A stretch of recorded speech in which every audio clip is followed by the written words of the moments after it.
The Crown has delivered its opening statements in the second-degree murder trial of Saskatchewan farmer Gerald Stanley today at the Battleford's Court of Queen Bench. Stanley is accused of fatally shooting 22-year-old Colten Boushie, who's an Indigenous man from the Red Pheasant First Nation.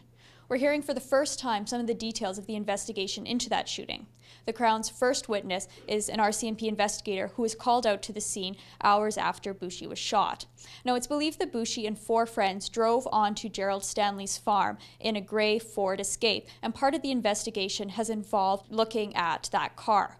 Now, we heard that the RCMP corporal who was called as a witness today, he had arrived in the dark and had looked around at the scene, and when he went back several hours later to take photos in the daylight, there had been 44 millimeters of rain. So some of the things he had seen in the dark were no longer there. Notably, the Ford Escape, when he had come across it in the dark, the driver's side door was open and Boushie's body was laying outside the car, and he could see what appeared to be blood spatter on the inside of that driver's side door. However, some of that had washed away with the rain. In fact, he mentioned that the car was so sopping wet that it needed to wait for a day to dry out before it could be processed. We're learning more about how Boushie and his friends drove onto that farm, the route they took in the farmyard, and we're expecting the Crown to continue presenting more evidence about how the RC investigation into that case went later today.